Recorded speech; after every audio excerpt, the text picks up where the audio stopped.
Never thought we'd get here, but we are here. 2021, April 7th.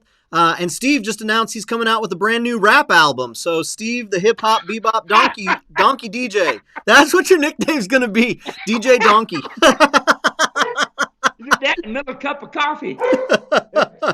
Jess heard that. Jess liked it all right. How about that, Jess? Jess like that? Yeah. Jess likes it. Yeah, we're good. We got DJ Donkey here spinning the beats, bringing the hits, making it happen. There you go. Steve's debuting a new look. Hey, everybody. Thanks for hanging out with us today. My name's Dave. This is DJ Donkey, a.k.a. Steve Edwards. Been working with the mules and the donkeys since around 1981. Been teaching people since about 1991. And been slinging hits and busting tracks starting today. So look for the new album. We're lost. What's that? What? What's that? Can you hear me? Wait a minute, I'm hardwired. I can still see you. I can still hear you. Oh no. What's happened here? Steve's sending me a text message. I think... Uh-oh, there it goes. I don't know what the problem is, but hey, while Steve's dialing back in, I want to just tell y'all exactly what is going on. We are doing our weekly live stream, talking all about mules and donkeys, and the way this works is Steve and I show up on Wednesdays just to chat about mules and donkeys, and then for the next 60 minutes, we take your questions. So there's three things that we ask. And really, they're quite simple. Number one, we just want to know that you're here. We want to know that you're watching. So if you are hanging out and spending some time with us, watching from wherever you are in the world, give us your name. Say hello. Say, hey, I'm such and such, and I'm happy to be here. Tell us where you're watching from and what the weather is like. So that's the first set of things that we ask. Your name, where you're watching from, what the weather is like. The next thing is that you ask any and every donkey and mule question that you've got. That's the second thing. And then the final thing is that you share the broadcast with others. We don't charge for this. This is free. And as far as I know, this is the only live mule and donkey clinic that's happening on YouTube and Facebook every week. We're the only one in the world. And quite frankly, there's probably some other people that do something similar, but they charge. We don't charge. We're here. So just share the broadcast with other folks. So I just got our chat working. It looks like chats are coming in, and we've got Ross watching from sunny 73-degree Emmett, Idaho. Linda is watching saying, I'm here. Are you there? Links are working funny. Either that or I didn't understand what time to tune in. We're here. Good to see you, Linda. Ross has a question about the martingale. We will get to that. Hey, Faye is watching. Good day. Good to have you, Faye. Taking us international right off the bat. We've got, let's see here. Steve, let's try and call Steve back. Let's see if we can get him back on the line. We've got Brazil watching from Enoch. What? Hey, you there? Can you hear me? A circuit or what? I don't know. I don't know what happened. I can hear you. Turn your camera on. Will your camera work there? Well, like that? Hey, there he is. All right, let's see if that works now. Brazil here from Enoch, Utah. We've got Herman watching. Herman, I've got your question. We'll get to that today. Linda, the mule servant, and Theo, the sweet one-eyed mule, are watching from rural central Ohio. Cowboy Ken is here from Connecticut, 67 and sunny. Kathy is watching from sunny Elephant Butte. Good to have you here again this week, Kathy. Ross has our first question of the day, Steve. This is all about Mule Rider's martingale. He says, when you're using the Mule Rider's martingale, is it better to have a little bit too tight or a little bit too loose? On which side should you push more towards? So there's your question about the Mule Rider's martingale. Okay, so are we riding, or is the martingale on a surcingle and nobody's on him? You see, the martingale can be used two ways, either in the saddle or out of the saddle. So one of the things that maybe is he talking about how tight or how loose it should be in the mouth, or talking about the head, or what do you think? Well, he's talking about in the mouth, surely, but but he also said right or left side. Wasn't that what he said? Yeah. On which side should you push more towards? And so why don't you go ahead and tell folks about we should use 2 wrinkles, 3 wrinkles. What's the answer there? Tell folks what they need to know first, and then we'll get Ross's follow-up answer. Okay, so let the bit hang all the way down, bumping the front teeth. Don't try to pull it up, because if you do, they'll just get their tongue out even more. So let it hang all the way down, bumping the front incisors. Now, if you have a Molly mule, she will have incisors only in the front. If you have a John mule, it will have a tooth right here called a canine. And that canine is where the bit would bump. If it is a John mule, the front teeth there, the incisors, will be the one that would bump on if it's a Molly. So you want to have it that loose to where it's just starting to bump.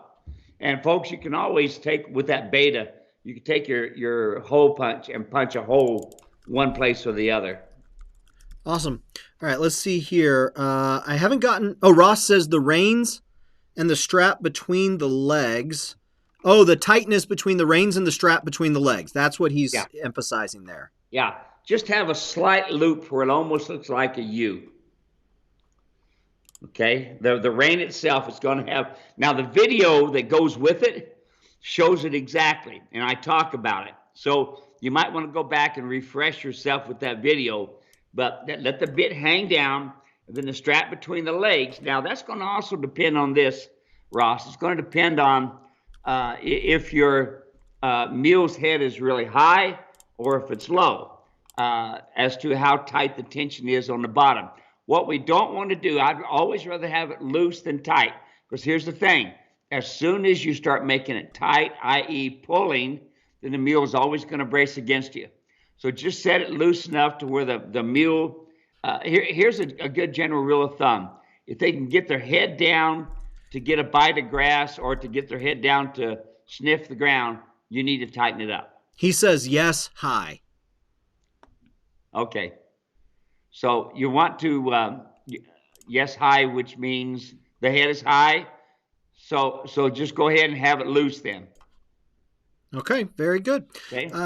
Thank you, Ross. Appreciate that. If you have any follow-ups, be sure to let me know. I'm trying to get, I'm having some issues getting the chat to work properly. I can see the messages coming in, but I can't send any messages out. So I'm trying to get that to work. So if I miss a comment or two, y'all just let me know. Let's keep going here.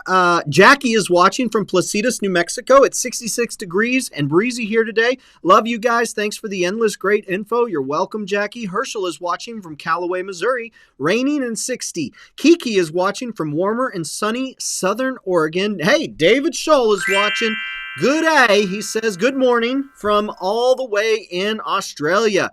James is watching from Holden, Missouri. Randy is here, sunny and hot at the Andrade. Been riding mules all day. And I know if you were there too, Steve, you would have been riding the mules all day. Yep. Let's see. Cindy is watching from Bakersfield, California. Sandy is watching from Orongo, Missouri, raining in 60s. Bobby is watching from St. James.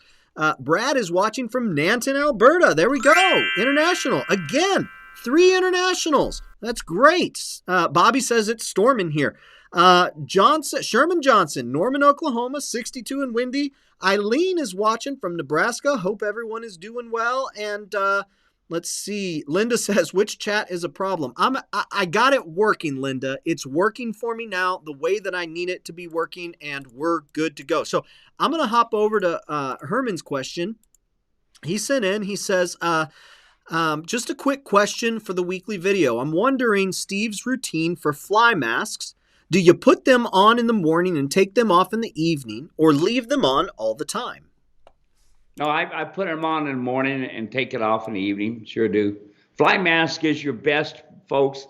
That's your best way to deter flies. You know, if you've ever seen, I braid rawhide, and when I started braiding rawhide, Nick West showed me hides that made good hides for making braiding of nosebands and this sort of thing. The cattle that used a lot of fly spray, you know, where you got to a big cloth hanging between two rods, and they walk underneath it, and it puts the fly stuff on them, and then they keeps the flies off their back and around them and stuff. Those hides are almost clear, like looking through a window, because of all that toxicity. So, folks, I prefer just fly mask. That's it. We do have a client that people have been very happy with. That she sells all natural ointments and things like this, and that's Espana Silk. I'm putting a link in the comments section. Yeah, and that's really good. I've also used Skin So Soft. The big thing is, folks, is when you start putting a lot of chemicals on these things, it's not the best thing in the world. And personally, I've even used WD-40, and what I've done is I've taken WD-40 and sprayed it on the tail itself, and when the mule swishes the flies, it throws the oil around. But that's a few months out of the year, 3 months out of the year, when you've got your fly problem. The biggest problem that you have is when the flies are eating the chest and the front parts of your legs, where they're allergic to the fly bites and stuff. And then you can actually use olive oil. I've used on that as well. But that is Spania Products. She's got some good stuff. Let her know that I sent you your way, and maybe she'll help you out. Awesome. Very good. Thanks, Steve. Great question. Next question that we've got here. This one is from Randy. He says, hello, guys. Randy Reesener here. We have not settled into the Ouachita Mountains in southeast Oklahoma. We have now settled. Beautiful and sunny. I'm preaching at church down here. I'm looking for a mule to ride again. I'm excited to use all that Steve Edwards Queen Valley mule tack again soon. Very good. Glad to have you here, Randy. It's good to hear from you. Randy, call me. Call him. Give him a call, he says.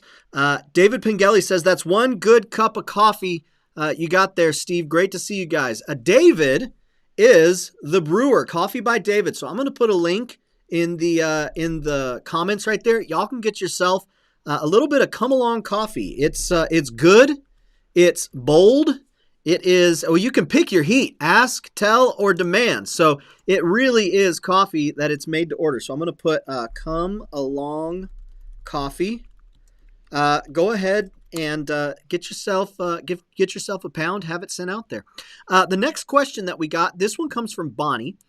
Bonnie asks, hi, Steve. My old friend Susan Sodenberg has again been helping me with Zeldas. Susan is back from California, but is in mid-Florida. Problem, Zelda on the lead decides she is leaving, turns her head or not, and walks away. She pulls and knows I can't stop her. I'm old. I have bad hands and fingers dislocated with kind of clamp down and pull action. Please, she is not good under saddle. But with not being able to lead, or she is good under saddle, but with not being able to lead, I can't take her out. I'm afraid she'll take off and I'll be a danger to herself or others. Not riding. I'm doing circles on a long lead with rope halter. Do walk, stop, back sequences. She also wants to be beside me or nose ahead, which I don't like because I can't turn. I march her back as a correction and we continue. I can finally afford a round pin. Paddles coming in a few weeks. Hoping that will help. Ideas, please. Yes. Come along hitch. Forget about the round pin. You don't need the round pin. The round pin's a conveyed area. The only time I use a round pin, folks, a couple ways. Number one, if I'm doing my surcingle work. I'm doing my surcingle work with the halter. I'm doing my surcingle work with the Mule Rider's Martingale. With the halter, I've just got baling twine. That's all. And I don't want to make it tight. The idea is to get their nose on the vertical so that they respect the halter. Now, going back, the come-along hitch is your best bet. Folks, lunging them around, those mules could care less about that. And the downside about that is you may, and this is the one thing, you fix one thing, but you got 5 more problems. So let's go back. The lunging around, sure, they're going around, they're stopping, they're backing up, some of the stuff a little bit, okay? But the biggest problem is you're teaching them to run through their shoulder. You don't need to lunge them. Just use the come-along hitch. Use how I showed you how to do it on the video, the Problem Mule video. And when you watch that and do the circles and the figure eights and things like that, then you can start going into setting yourself up with a trail course that you can go over in and around, or go through in and out of bushes. But folks, you don't need to spend a lot of money for a round pen. You're not going to use a round pen enough to do any good, unless you're going to do a lot of surf singling, and then it's going to be good. All right, folks, I put in the comment section, and if you watch every week, you've already heard this. Chances are you've already taken care of it, and you've done exactly what you needed to do. But we know that there are always new folks watching, and so we care about the new folks, and we want to make sure they get the information. When Steve talks about the come-along rope, yes, we sell the come-along rope separately, but there's something that has happened enough times.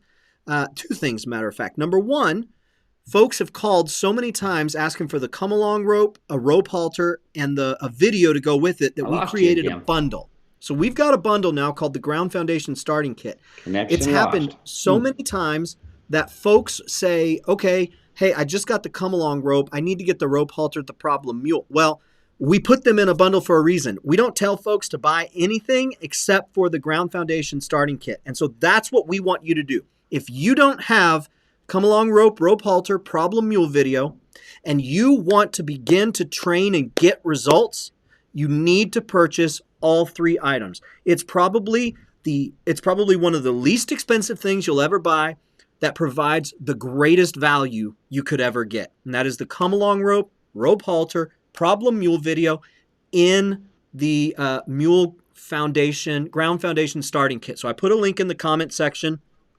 Just want to emphasize that because it is such a life changer. It really puts you back in the saddle, no pun intended. It puts you back in control. It puts you back in the saddle, so to speak, being that herd leader and being able to have a tool where you can work on your timing, where you can work on your correction, where you can work on getting that animal's attention and putting yourself in charge. Myra is watching from Gray, Southern California. Let's see here. We've got Mary watching from Arkansas. Dory is watching. Spalding Labs sell fly predators. They work great for decreasing stable flies. Spalding Labs. You're saying yes, Steve? Yes. Yeah. The Fly Predator is a great tool. Okay. And yes, it does attack the flies.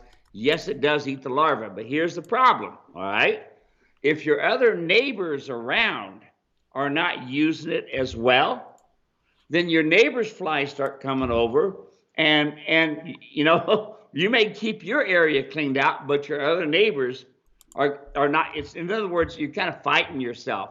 Yes, you're getting some done, and that Fly Predator goes in there and flat takes some care of them. I know the guy who started the Fly Predator. He used to sponsor the Light Hands training clinics that we had in California, and it's a great product, super product. But if your neighbors are not using it, if you got close neighbors, then you're fighting yourself. But like if you're here with me, where I'm in the middle of nowhere, you got no problems because I don't have any neighbors with livestock other than cattle.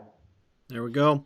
You know what? That's kind of like, so just a quick side note. I've got 3 little boys and a wife that I love very, very much. And one of the concerns out here is always the scorpions. And Steve, wherever we've gone, we've just found scorpion after scorpion. And what we found is that if anybody is treating for scorpions around you, it pushes the scorpions out of their property into your property. So you have to treat, because if you don't treat, they're all going to love your spot. But then if you start treating, it's going to push it to people who don't have it. It's like everybody has to be in cahoots to get this sort of thing to work. I'll tell you a little story this morning. Yeah. Okay. Jess and I have a routine. Okay. I get up in the morning, get coffee started, and then go in and brush my teeth and this sort of thing, come back out. And Jess is always in this one corner. Well, when I come out, I look over, and here is Jess looking like this. And I'm thinking, uh-oh, do we have a rattlesnake in the house? And I'm looking, and he's looking like this. And I come around the corner, and I look, and Jess is looking. And I'm thinking, I don't see it. All of a sudden, I look down. Here's a little tiny scorpion. And Jess had saw him, and I didn't. And Jess had just been laying against that door. and he had saw the scorpion and got up and be sure to tell me it was there, Yeah, we don't have too many scorpions. Yeah. Rattlesnakes, not too many scorpions. Okay, Yeah. so folks, if you've been watching for a while, you've heard me tell this story, but I'm going to tell it again. So Steve and I have been friends just over 15, just about 15 years. So we met right before I got married. I think it was right before I got married. Yep. We met. Steve drove into town out of Queen Valley into Mesa Tempe, about where I was living, and I picked up some videos from him. First job I ever did with Steve was I put lightning and thunder in front of his digital videos, and that was hard to do back then. You couldn't just open up your phone and make videos. So I put that in front, and Steve's like, let's do some more videos. So I wound up going out to his ranch, and first thing, I get out of the car. First thing Steve says, he goes, "Did you have trouble finding the place?" I said, "No, I found it all right. Your directions were good." Second thing he said, he goes, "You know the West was won with mules, don't you?" I said, "I do now." And that was the first interaction out on the ranch that I ever had. Well, we shot for about an hour and a half. Well, he goes, "Come on up to the house." Out there, he's got the bunkhouse. Then he's got kind of the facilities. And then over the hill is where his house is. He goes, "Come on up to the house." So we go over the hill. We come down. He goes, "Oh, look at this, look at this, look at this." Susan, are you on the internet? And I'm looking, and I see a rattlesnake right at his back door. And he goes, "Watch this." He grabbed a hoe, whack, pulled that head, smacked that head right off the rattlesnake. And he goes, this will be good for dinner tonight. So that was kind of like my first day on the ranch, because I'm a city slicker. Like I'm born and raised in the city. I am Billy Crystal in the movie, right? Like I am about as city as it gets. But that was a really, really fun time. All right, then. So hopefully, hey, Steve, you back yet? We're having problems, and I'm wondering if it might be the computer. We'll see if Steve gets back in here. Let's see. Charlene says, "I love coffee. I'll have to try it." Comment, "Steve, I agree about using the minimum of weird chemicals, but I once tried to find out what's in WD-40, and they are tight-lipped. Only God and Rocket Chemical Company know what's in it." That's funny. Hey, Ted, it's good to have you here. Southern California, sunny and 80 degrees. We've got, Linda says, the Ground Foundation starting kit. Buy it. Whether you are new or you've been working with mules for decades, you need this. Not to mention, it's so fun to get back to the basics. And she's absolutely right. One of the things that we've learned in doing this show is that, not learned, but have discussed, is that you never graduate ground foundation. You never do. You never get to a point where, like, okay, the mule's good. We're good to go now. No, you always have to come back to do tune-ups. You always have to come back to do more ground foundation work. You may get a problem. You may have corrected a problem earlier on in life, and now all of a sudden a new problem is coming up that you didn't know was going to come as a result of that correction that you have to address. So you always need to be able to have that tool to come right back to it at any point in time and start getting results. I'm going to send a message. Hey, there you are, Steve. Does it keep booting you off? Yeah, all of a sudden it said it's lost network, and here we are, hard cabled. I'm going to have to come out there to the ranch and see what you've been doing to your computers. I got some fresh rattlesnake that we'll have for lunch. You know what? I would enjoy that. That'd take me back. I'm just going through and greeting everyone. Jeff is watching from Montana. And Linda goes, "Dave, at least Steve didn't make you eat scorpions." Yeah, at the very, very least, at all of the national parks, that's where you can find all of that, like chocolate covered ants and like flies and spiders, and I'm sure scorpions are there. Cut the stingers off or something like that. Linda had written, Steve, she said that the makers of WD-40 are pretty tight-lipped on what's inside. They said only God and Rocket Chemical Company know what's actually inside of WD-40. Steve, I quite frankly, I didn't have a whole lot of questions that came in this week. What are some of the questions that folks have been calling you about over the last several days? I know you get 40 or 50 calls every single day. What are some of the things folks have been asking? 40 or 50, that's just in the morning. That's before lunch. That's before lunch. here's the biggest thing I got, Davis. Right now, okay, picture this. Now, everybody get this in your mind, because all of you have been out there looking to buy a mule, all right? And this lady called me up, and she says, Steve, we went to this place, and we talked to this guy on the phone. We went to his place. We rode these mules for 3 days. Rode them.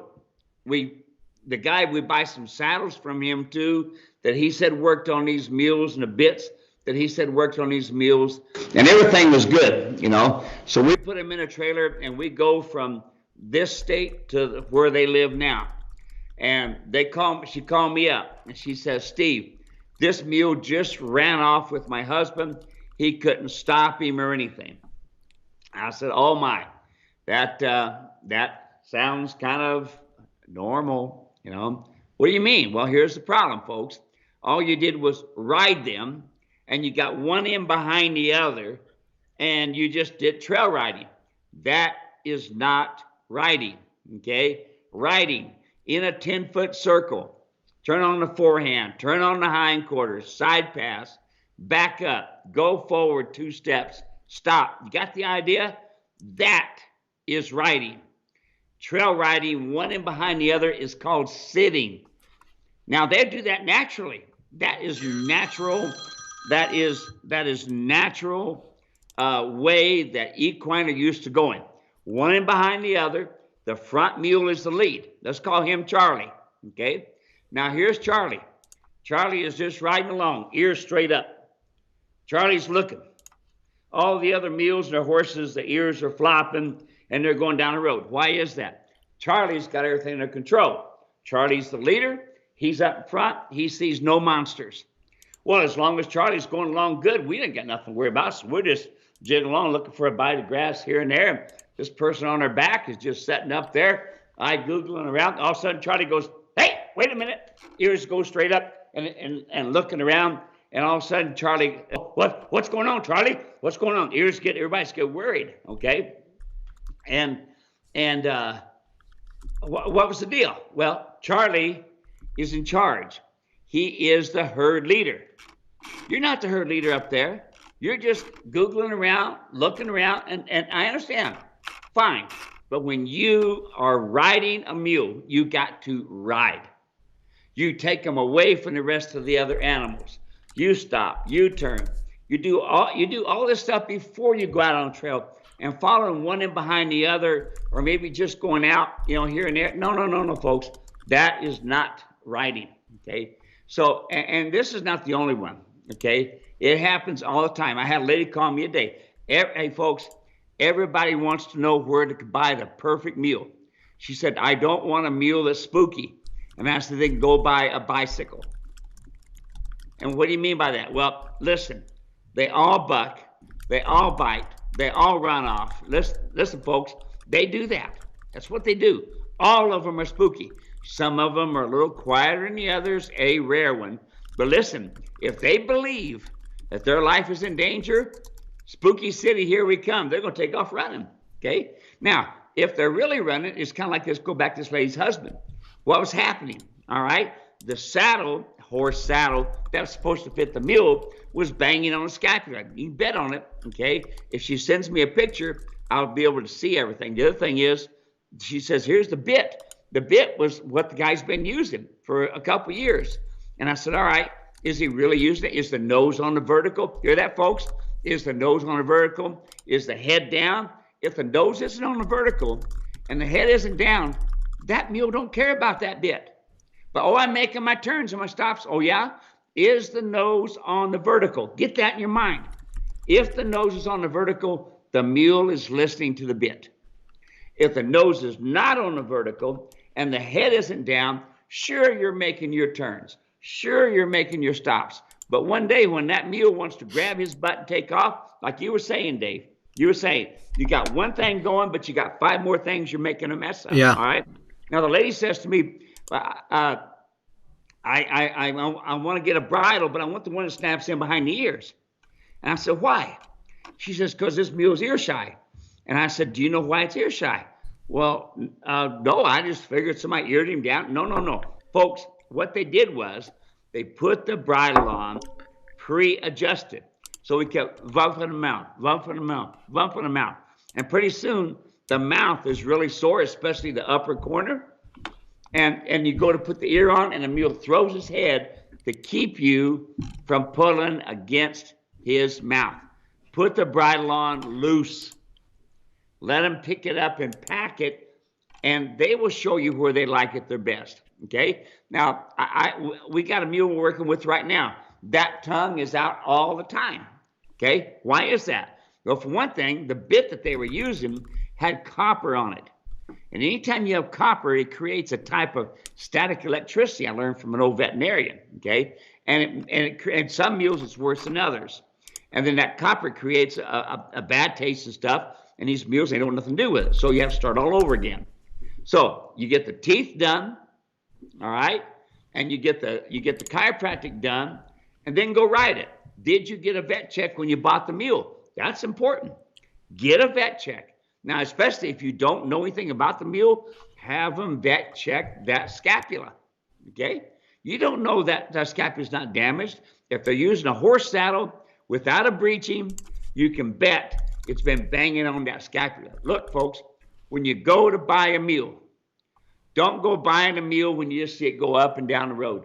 That's all it's doing. No, you look at it, you watch them pick up the feet, you listen to their dietary program that they have. Oh, they ever turn them out in the pasture and that's it? That's not a good dietary program, okay? And it goes on and on and on. Here's the biggest thing, Dave. Folks, they need to understand is that there isn't the perfect mule out there. Just like that there isn't a perfect person, and there's not the perfect family unit. The mule is going to be as good as you. Now, if Randy and I get on a mule, we can make that mule look horrible, or we can make that mule look really good. Okay? Not a problem. But here's the thing. All you need is to teach them how to be comfortable, uncomfortable, asking, telling, demanding. You'll be able to ride any mules. Very good. That's great. That is something that that we talk a lot about, and it's always good to make sure that folks who are new get to hear that there is no perfect mule out there, and that, that some mules have different dispositions and different conformation, and there's different levels of training and history and things like this.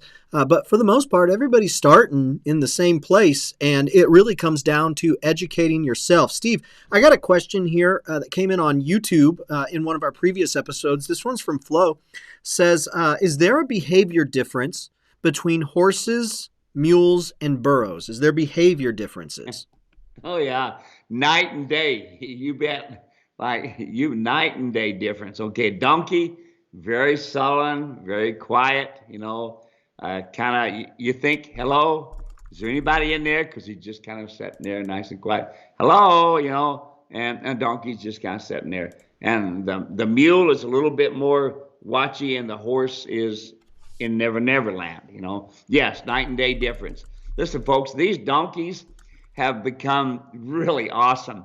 Gary Green, Randy Figgins from the Andrada Ranch, we went to New Mexico and got those two donkeys from Gary. He was having a tough time. Wife had some issues with health and this sort of thing, and he's got some issues with health, and he just come to the realization that he couldn't do it. Long story short, a big shout out to James, Montana. He got our mule called Ray. Donkey. What an awesome donkey. He come down, he rode him at the Andrada. Randy rode him first. Randy showed him all the feet picking up. He got to see the side passing, turn on the forehand, turn on the hindquarters on the ground.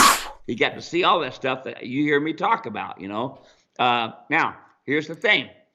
He did not need to have the vet go into any depth as far as looking at the scapula and stuff, because this donkey had used my saddle and my gear all to start with. Not a problem, okay? And so it didn't create any problems.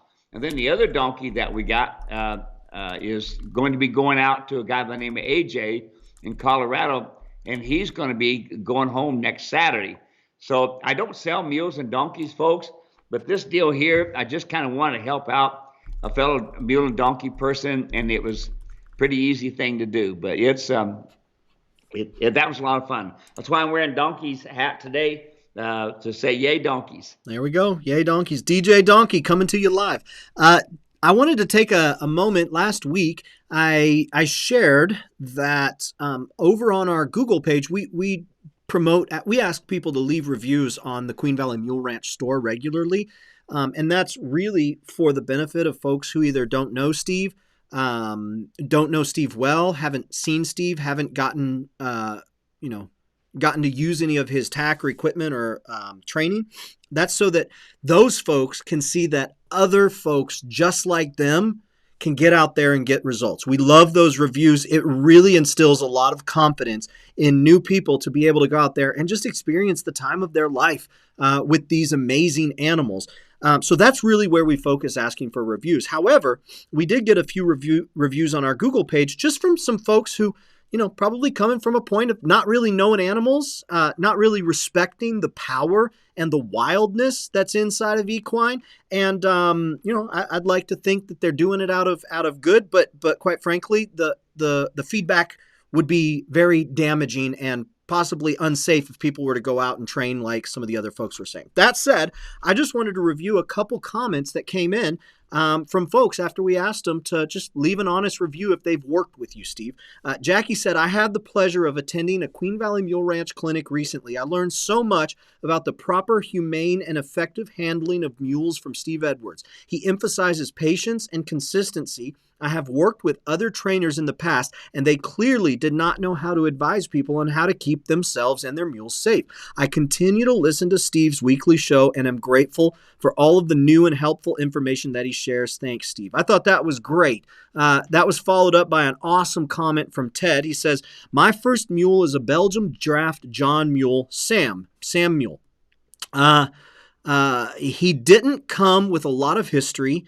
Age estimated at 15 years, collar marks, and a bit apprehensive of his surroundings. I gave him a while to decompress at my place and then started to look for mule training info. I found the Queen Valley Mule Ranch site and started our training journey. I couldn't be happier with either. I'm getting chills. I couldn't be happier with either the training or the tack I've picked up along the way. Starting with the come-along rope, halter, video combination, that's what we were talking about, and working our way along, the gear and the training has not let me down. I didn't have any tack to fit a draft-sized mule, so I had to start from scratch. But as I was ground foundation training progressed, I'd order the surcingle gear and have it ready at that stage. Then the pad, finish bit, saddle gear until I put together a complete package. Sam, Mule, and I have come a long ways in a year, and mostly that's because of Steve's advice, website, and availability to talk on the phone. And I'm going to read one more here, Steve. Steve didn't ask me to do this. You can slip me that $20 bill later, Steve. No, Steve didn't ask me to do this. I just wanted to let you guys know that this really means a lot to us. And then for folks who are watching for the first time, I just want you to hear this. Stay if you want. Leave if we're not for you. That's totally fine. But I want to let you know what you're in for.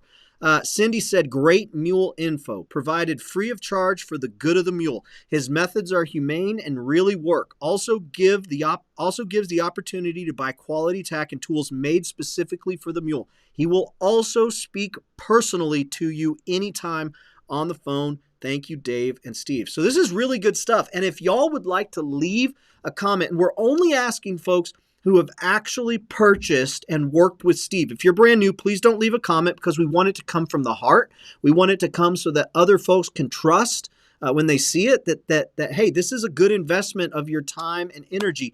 I put a link in the comments. I'll put one more. Just go there. Leave a comment. Let folks know what your real experience is. If it's 3 stars, 4 stars, 5 stars, that's fine. If it's less than 3 stars, contact us. We want to help you.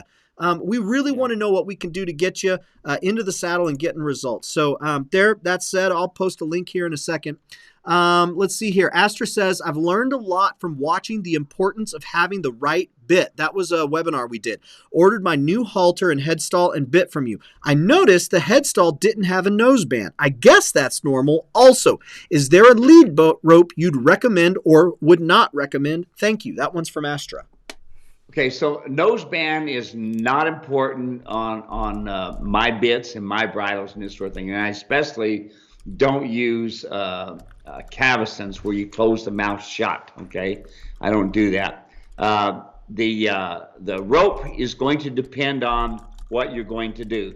If you're leading a pack string, then you're going to want about 10 to 12 foot of rope that's going to be fairly light and easy to work. So, but heavy enough, stiff enough that if you need to shake it, good. And then if you're going to use a lead rope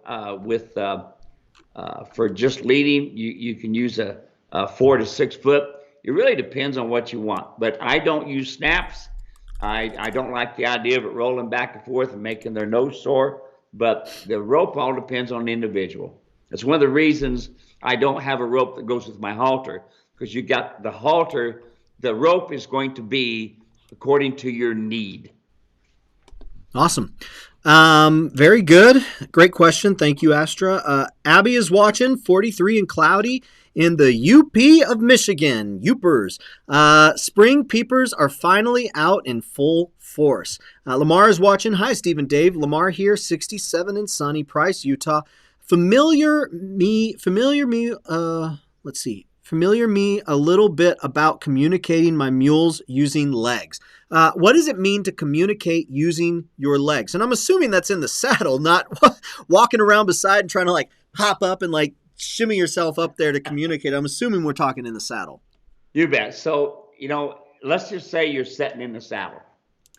And when you take your right calf and push it against the right side of the mule, and the left leg comes away, so it opens the door, and your right calf pushes against the center of the ribs, that is asking the mule to walk sideways. You're asking with the calf.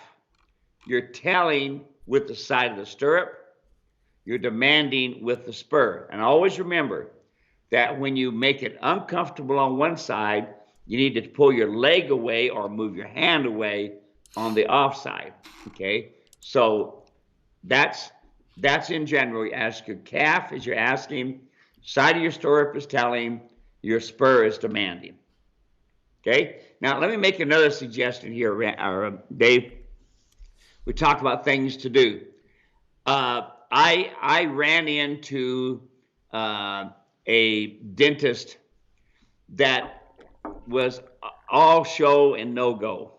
In other words, he talked like he knew what he was doing, but in result, he didn't really know what he was doing. And so if I didn't have the knowledge, Dave, to be able to see what he was doing and how he was doing it, then I could have been like everybody else. Like, okay, he done it. All right, it's working good. He says he's done, okay? But, folks, when it comes down to either myself as a professional or your dentist or your veterinarians and this sort of thing, when it comes down to dentistry is in an area by itself. And don't get me wrong, a good veterinarian can certainly do the dental work for the most part. But I'm going to tell you, after doing this for all these years that I've been doing it, and being around a really good dentist, Johnny Hulk and Melanie out of Idaho, I've had them be at different clinics, at different places as I've been doing these clinics, and I have Johnny do demonstrations. You cannot believe the amount of poor dentistry work that was done on these animals. And again, if I didn't have the knowledge of Johnny to be able to say this is right and this is wrong, I wouldn't be able to tell you all today that you need to make sure that you get some good results talking to other people about a dentist, and that really goes with shoers and stuff too as well. But this was pretty serious. I could have done what this person done with these. Not that I'm a dentist, I'm not. But there's nothing to taking a rasp and taking off high points. You want to, when you're getting your dental work done, folks, ask your dentist about doing one major thing, and that is balancing the mouth. Because once your mouth is balanced, then you can come along and you can take off the top ends, i.e. float the teeth. Balancing and floating are different. Balancing makes the mouth correct. You can do simple things like, I think we got it on video, Dave, where I push the button in behind the eye and the socket moves, and people can see that. You take your lower jaw and your upper jaw, and you move it back and forth, and you listen for it scraping, and also you can feel it catching. Try to perfect that, folks, so that you can get that. Now let's go back. Once a year, every spring, you worm your mule and you have his teeth floated. Once a year. If a veterinarian tells you he don't need his teeth floated, wrong. They use their incisors to bite the grass, then the tongue kicks it back, and then the molars along the side, they grind the feed. Got that? They grind the feed. Really, really important. So that the feed that goes into the belly is not much more than about an inch long. By doing that, your mule can properly digest the food through the large intestine into the small intestine and into the stomach and on out. Okay. Now, when it's bigger than that, then you can create some problems. That's where the large intestines, the small intestines come together. It really narrows, and that's where you can get an impaction right there. But listen, your dentistry work is super important. Find a good dentist in your area, get some feedback from other people, and have it done. Can some vets do that and do a pretty fair job? Yes. But find a good dentist, an equine dentist, to get it done. Very good. You know what? And I know that it's not exactly what you were talking about, Steve, but I think it's related. The number one thing, well, folks ask all the time, hey, Steve, I'm thinking about getting a mule, or I've been wanting an equine, and the more that I read about it, I discover that a mule or a donkey is probably a better fit, however they get to it, but they don't have it yet. And one of the things that we really applaud is them wanting to be ready for whenever they do bring that animal home. Yep. And so they'll ask, what is the number one thing that I should do before I buy my mule? And the number one thing that we always say is get educated.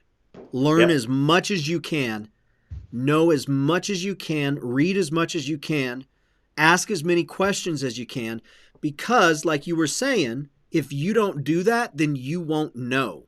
So if you don't do that ahead of going to look at an animal, like Steve will tell you, you want to buy an animal disposition first, conformation second, training third, and then everything else.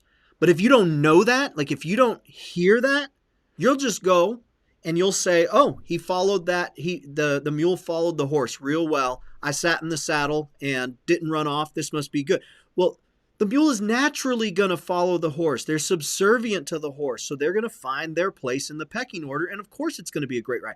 But if you don't learn, you won't know. So this thing about dental and whatnot, it got me thinking, like just emphasizing, folks, do what you can to educate on the things that you don't know about yet so that you are prepared to be able to ask questions and get results whenever you're working with your farrier, your dentist, the chiropractor, tack, feed, whatever the case might be. Put yourself in a position like we do, quite frankly, when we go visit the doctor. We'll look at our symptoms online, and then we'll go in. The doctor will tell us what's wrong, but then we Googled it. So now we start asking questions and be like, well, it said that I might lose both of my arms if I don't get the right, tissues. Well, no, that's just Google. That's not reality. But you have the questions to ask. I got another question here, Steve. Let's see here. This one came in from Abby. Says, my mule is a great girl, but sometimes I catch her pinning her ears at me as soon as I turn my back. Right as I turn back around, she perks right back up like, oh, hi, no ears back here. So I'm not certain how to address that. That's a great question. What would you say for Abby? Help her get some results here. Anytime there's pinning of the ears, that is that mule saying that I want to be the top of the pecking order. What do you have to do to keep this mule from saying, I want to be the boss, you can slap the side of your leg. You can go slap the side of your leg and go, hey, but you want them ears to change. And if they're doing it when you're leading them, bump, bump, bump. And if you got the come along hitch on there, make them soar. Don't allow that mule, that donkey, even that horse, to pin their ears and say, hey, I want to be the boss. I'm going to be the boss. That's asking and telling and demanding. The telling and demanding part, folks, can hurt. The biting and the kicking at you and this sort of thing can be a booger. Don't accept it. Take and put the come on hitch on and go walking around. And when you see them ears being pinned back, take that come along hitch and you flat make them uncomfortable. Sandy said, I wish I would have read Steve's info on buying a mule before I bought mine. The come-along rope and halter has helped. I have to start over with my mule. She can be a witch. All the information I get from Steve is wonderful. I have hope for my mule with the help from Steve. I know it will take time. And what you're talking about there, Sandy, is basically Steve worked out all of his a lot of his issues, and now you get the benefit of the last 40 years. Steve will tell you, he'll be the first one to tell you just the way. Well, tell her, Steve, like how was it early on? I mean, it wasn't calm and in control. It was a lot different, wasn't it? Oh yeah. We roped them, we snubbed them to a snubbing post, we blindfolded them, we jacked up a back foot, we saddled them, we tightened that up, we got the bridle on them, and all this time they're fighting and this sort of thing, and that's how you get busted up because you're being the cowboy, and then somebody climbs in the middle of the saddle, and then you pull the blindfolds off and turn them loose. And the idea is to ride it out, buck them out. No. I've been in wild horse races to where we had to catch them, we had to ear them down, we had to pack them, we had to get the saddle on them, somebody get in the saddle and ride them. Riding is not the important part. Building a foundation to get there. When you see this stuff on the videos, folks, I see this stuff all the time, they're riding. Listen, they're riding back and forth on flat ground. If there's no rear cinch, there's no breeching, there's no buying the mule. Get that in your mind. Why is that, Steve? Because that saddle is going against the scapula. And every time it hits the scapula, you get a breakdown. And that's really the crux of it, folks. Watch them picking up the feet. Watch them catching them in the corral. Watch them grooming. Watch them saddling. Watch them put the bridle on. Now, when they put the bridle on, if the head's in the air, that mule don't want to put that bridle in there. All right, why? Well, maybe he's got a sore mouth. Maybe he needs his teeth to work on it. Or maybe you got the wrong bit. Or you could have the wrong bit and the wrong bridle. And I can keep on going. Folks, I hear it almost every day where people have gone and bought a mule that they watched on the video. And then all of a sudden, now this mule is not the mule they saw online. Again, if Randy or I riding that mule, we can make that thing look like it is Jim Dandy, all right? But have people see everything, and then you're going to have something. Very good. I got a question here. This one's from Joey. He was watching some videos on YouTube. He said, I have a mule that's 9 years old. It's hard for me to get him away from the barn when riding him, but when we get out away from the house, he rides good. Do you have any help? Okay. Help number one, are you riding with spurs? That's the number one thing. Help number two, are you riding with a snaffle bit or a finish bit? Okay. Number three, and this is, folks, get this one in your mind. This is really important.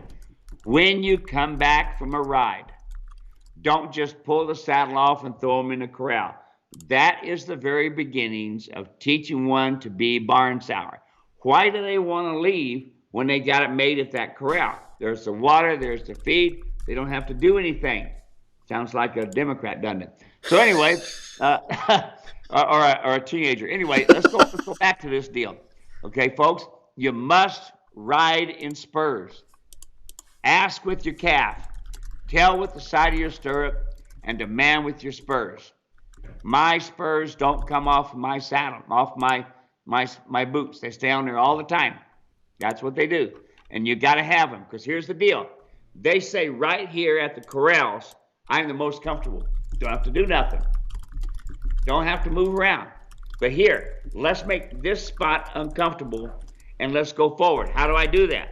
My spurs, right, left, right, left. And they're going, oh, go forward. Well, then, okay, I'm comfortable here now. No, right, left, right, left. Oh, go forward. That's how they go. Remember my story back in Pennsylvania? The lady says, hey, this mule's stubborn just like my husband.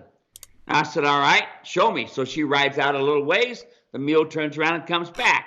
See that? The mule's stubborn just like my husband. I said, okay, give me the mule. I climb on the mule. I adjust the stirrups. I put my bridle on, and we rode off. I had no problem at all. Anywhere I wanted to go, she says, he won't go up the hill. He went up the hill. Oh, he'll run down the hill. He walked down the hill. She goes, oh, Steve's got him trained already. And I went everywhere she said I couldn't go, I went. Why was that? Because of my spurs. I made it uncomfortable when they want to suck back. She was not riding in spurs, so she thought she could just move her legs around, move her hands around, and it's going to go. No. That's like trying to talk to somebody in Russian that only speaks English. You've got to speak the right language. Asking, telling, demanding, comfortable, uncomfortable. So, set of spurs is what you need. Okay? Right on. Awesome. Lost the connection. Let's see here. Continue moving on. We've got Charlene says, I love my equine dentist. He tells me and shows me everything about it, and I watch carefully. He's helped me tremendously. Jim is watching. Jim says, hello, Steve and Dave. 79 degrees and very pleasant in Alabama. Jackie's got a question, and I think Steve's computer froze up again there. We may have to get him back. Jackie has a question. We'll come back to it. Abby says, thank you. Sherry says 65 and scattered rain showers on and off. Al and Sherry from Minnesota just got the basic kit. What is the 36912 you talk about? We'll get Steve to talk about that here in a second. Astra, I'll get the video to work. Astra put a comment in there to me. I'll get the video to work here in a second, Astra. So let's go back up to Jackie's question as we get Steve to come in here. Let's see if he's coming in. You there, Steve? Let's see. Maybe the internet got coronavirus and it's sneezing up a storm. Let's see. Hey, Rip's here. Long days on the trail. Been catching your replays. Hey, glad to hear it, Rip. Let's see. Let's see if we can get Steve back in here real quick.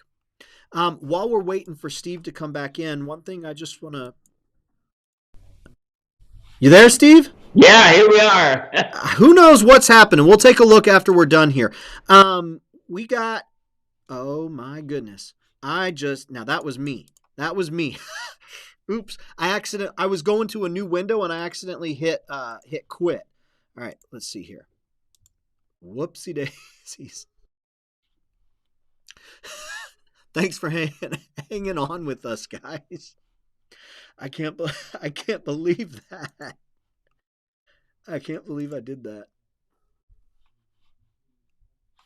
Let's see. Where was I at? Oh, what I was going to say is just a few minutes ago, I shared that we are looking for more folks to leave reviews on our Google page. Leave a review on Google. We really focus on getting reviews to come in on the store, and we want them on the store because we want folks to... There we go. Are you there? Okay, so that was my fault. That one was my fault. That was my fault. So I use a shortcut on my keyboard to get from program to programs because it's faster, and I accidentally hit the quit key instead of the tab key. So that one was on me. My bad. We'll work it out. So here is the question. Jackie says, I worm 3 times a year, alternating between the 3 different types. What is your recommendation? So what are the 3 different types and what's your recommendation, Steve? Well, there's a lot of different wormers. A lot of different wormers. I worm once a year. I don't pasture. I just feed Lake and Light pellet. And I feed ivermectin once a year. Now I do change different name brands, and I use ivermectin and then one other, but every other year. So, but I only worm once a year. That's maybe I don't know why you're doing 3 times a year. I'd like to hear what your veterinarian has to say about that. But the biggest thing you can do, worming's not as important as float the teeth. Get your teeth balanced, framed up. That's what you need. Awesome. Next question. Let's see. Charlene says, I see that a lot. I follow a guy that sells gated horses and occasionally gets gated mules in. Gorgeous animals, but he never has them tacked properly. Tacks them like a horse with no back cinch or britchin or anything. And I don't know how they were ridden before he got them, so, just kind of shrug your shoulders. I do have a question, she says. I have a horse that you cannot barely touch her with a spur. She feels that, and it's rodeo time. She responds great without them, so I don't ride in them. But a friend of mine thought it was a great idea to wear them, even though I said no. So yeah, that didn't go well. If I want to address that and be able to wear spurs, how could I help get her past it? I'm assuming someone gouged her with them in a malicious manner, and now you can't even have them on while riding her. She knows they're on your boots, and she's nervous. Touch her at all with them, and you're going to be rocket launched. Well, I've harpooned my share of equine, and I've raked them with my legs across their shoulders, and I've done a lot to hurt them. And I showed, anyway, let's go back to this. There are sensitive horses, but also think about this. Ask, tell, demand. Ask with your calf, okay? She will, when she goes to getting nervous and is getting worried about it, use your hands. Right, left, right, left. That simply says to the horse, to the mule, hey, listen to me. Don't pay attention to that. Right, left, right, left. Anytime that they're doing something that is not what you want, always bump, bump, bump with the halter, right, left with your bridle. Awesome. Let's keep rolling along here. Rip is watching, Steve. Long days on the trails, been catching the replays. Richard is watching. He says, my grandfather had a racking mule around 100 years ago. How often do you see them now? What's a racking mule? Well, a racking mule is a mule that really takes off quick. And a very, very fast walker. Are they any good on the trails? No. You're out there hunting. You're going up the side of the mountain. That racking mule, that rack and that gated stuff, folks, is fine on flat ground, but it ain't worth a darn when it comes down to a mountain. Did I lose you again, Dave? No, I'm still here. I'm just prepping for something else. Okay, so... a racking mule, the plantation owners used to use a fast moving mule to get from field to field, plantation to plantation. And they just really go. I mean, they're animated, they're phenomenal, and they're fast, but not worth the money that you're spending on them. I can tell you that, like when I was in Brazil, I was riding their gated mules down there and teaching them. They had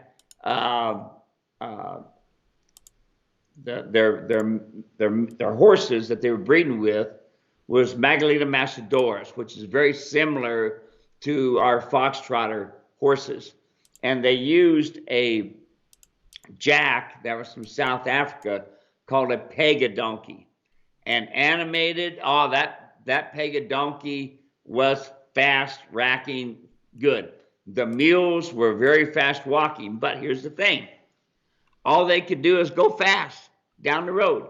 They couldn't back up. They could barely stop. They had to overpull them to get them to do anything.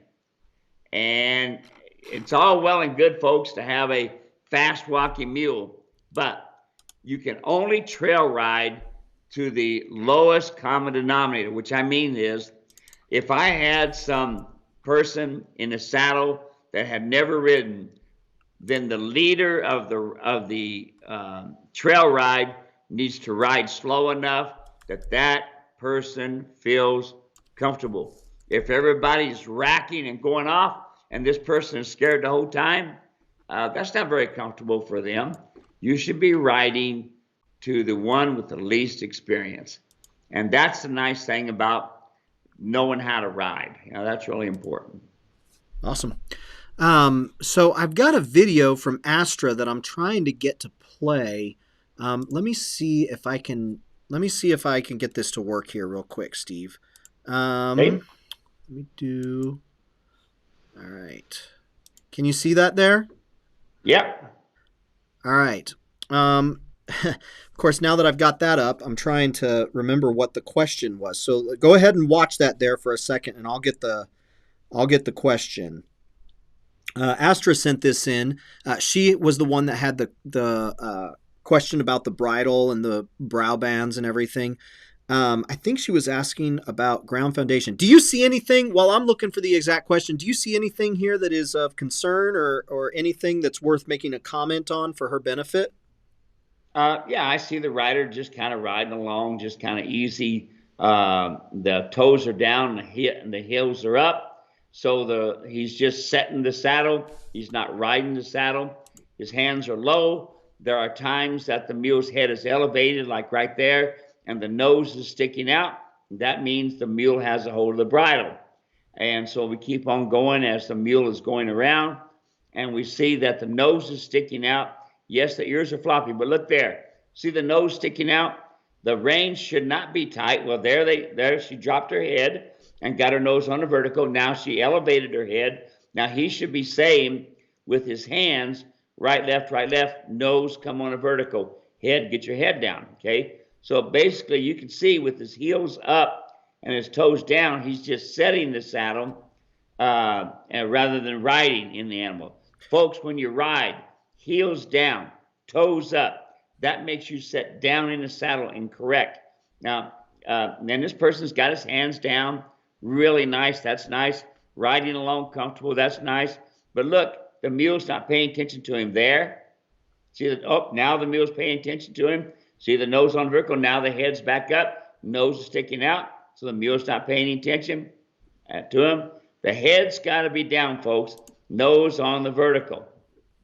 So her question, she says, got our new double twisted wire snaffle bit, headstall, and halter. Our mule, Jethro, responded better to this bit. Here is a video of today. Still a little stubborn. I'm thinking he needs more ground foundation. I have your DVDs. Any recommendations? Yes, go back and put the mule in the round pen with the surcingle and get the mule to get soft in the face. Now, I can't see the bridle there. Yeah, it was a bit far away. You wouldn't be able to see it if it was right. If we had it on the TV, it was kind of far away. Yeah. So with the mule rider's martingale, yes, you can ride. He had low hands. That was good, and that keeps the head from being high. But here's the thing: when the head elevates, the martingale should immediately bump and get the head back down on a vertical, which it may have done because I didn't see the person moving their hands. But listen, folks, it's not important to ride. It's important to get them in a surcingle, get them in a small pin. Round pin would be the best. Just a small 20 by 20 pin would be all right. And surcingle them up, bit them up, and let them stand. The big thing that we have to have is we got to have them soft in the face. The riding part is the easy part. That's the easy part. They've got to get soft in the face.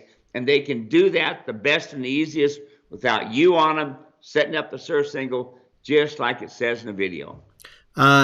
Astra said, this is with Steve. The video is with Steve's double twisted wire snaffle bit.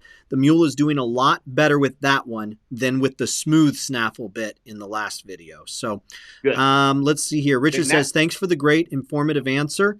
Let's go back up here. Hey, Yolanda's here. Gone international again. Shelly is watching. Hey, British Columbia, Canada. Gone international again. Let's see. This will be our last question for the day. Sherman says, starting to train with the mules to pack meat. What's the best way to start them off and get them used to the blood and the smell of the meat? We've had this one before, but it hasn't been for a while. Steve, let's go ahead and answer this one for Sherman. No such thing as getting them where they get to where they don't pay any attention to it, Sherman. That's called desensitizing. And folks, just because they have seen seen the blood, seen the dead elk, seen the whatever, that don't mean that they won't blow up on the next one. All right. So what do? I take my meat and I put it in plastic bags and I tie it shut. And then I use the plastic bags to get them from A to B. As soon as I get into camp, they come out of the plastic bags immediately because I want air to get to that meat. So let's go back. I used to rub blood on their nose. I used to put Vicks on their nose. None of that stuff works, folks. And my mules, they've seen a lot of dead elk. I can tell you that my wife's mule, Stacy, she's only refused one elk one time, and she had packed a lot of elk. And if I didn't have my come along rope and I didn't get her lined up, she probably wouldn't have packed that elk out. So the best thing you can do is get your elk all packaged up, put it in plastic so they can't smell it, put it down in your bags or in your boxes, bring the mule up, put the boxes and stuff on, tie it down tight, and go off. Awesome. But don't walk them up to a dead animal. All right. This is a great show. Steve, thanks so much for taking time today. I want to thank everybody for watching and taking your time today. It's not lost on us that an hour in a world as busy as ours is right now, and especially for those of you who are working out on the ranch and you're taking care of your animals, you're trying to make sure you have time with them, time riding, taking care of your family, all that stuff. Hey, look at that. Got some new lights right there. Is that to get you there where you need to go pretty quick, Steve? Yeah, I'm going to go back and get this done. My nephew right now, Ryan, is helping me with my new lights on my new truck. And these are my hot dog. So if you see a white Dodge Ram flying down the street, lights flashing with a big sticker on the side that says DJ Donkey, know that that's Steve Edwards coming to your town.